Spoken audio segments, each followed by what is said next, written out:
मागील वर्षी देशभरामध्ये स्वातंत्र्याचा अमृत महोत्सव साजरा करण्यात आला। भारताला स्वातंत्र्य मिळून 75 वर्षे पूर्ण झाली असताना देखील वाडा तालुक्यातील सातरोंडे या दुर्गम आदिवासी वस्ती असलेल्या गावात अजूनपर्यंत रस्ता झाला नसल्याने हे गाव अनेक सोयी सुविधांपासून अजूनही वंचित असल्याचे समोर आलेले आहे। वाडा तालुक्यातील उज्जैनी ग्रामपंचायत हद्दीतील हे सातरोंडे गाव मुख्य रस्त्यापासून अवघे 4 किलोमीटर आत आहे। गावामध्ये जाण्यासाठी असलेली पायवाट अतिशय बिकट आहे। गावात एखादा रुग्ण असल्यास त्याला डोली करून मुख्य रस्त्यापर्यंत आणावे लागते। तसेच अजूनपर्यंत कोणताच शासकीय अधिकारी गावामध्ये आला नसल्याचे गावकऱ्यांकडून सांगण्यात येते। सदर गावाला आज केंद्रीय पंचायत राज्य मंत्री कपिल पाटील यांचे सुसहायक नंदकिशोर कापसे यांनी भेट दिली असून रस्ता करण्याची हमी दिली आहे।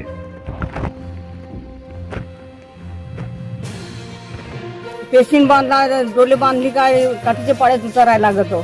मग तिथून पण आम्हाला पाय प्रवेश करून जायला लागत, गाडी कोणी लोक देत नाही। मग तिथून पण अजून डोले बांधून नाही लागत। गावून गावी रस्ता आहेत, आम्हाला रस्ताच नाही।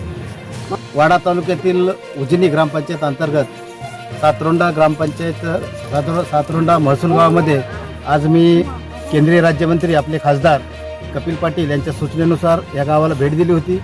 मध्यंतरी दिवाळीच्या वेळेसच यायचं होतं, दिवाळीत शिधा वाटप करायचं होतं, पण आम्ही उजनीला तुम्हाला बोललो होतो आणि त्यावेळेस येतो। ह्या गावात जवळजवळ आत्तापर्यंत रस्ताच नाही। रस्त्याची खूप बिकट अवस्था होती आहे। या रस्ता मंजूर करण्यासाठी गावकऱ्यांनी मागणी केलेली आहे। तरी मी कपिल पाटील साहेब यांच्या मार्फत तातडीने ह्यांना रोजगार हमी योजनेमार्फत त्यांना सूचना केल्या किंवा रस्ता रोजगार प्रस्ताव तयार करा आणि रोजगार हमी योजनेवर पहिला रस्ता करू, नंतर आपण त्याच्यामध्ये डांबरीकरण काय करते 3-2चा प्रस्ताव तयार करून त्याला तातडीनं साहेबाच्या माध्यमातून मंजुरी देऊ आणि तात्काळ तुम्हाला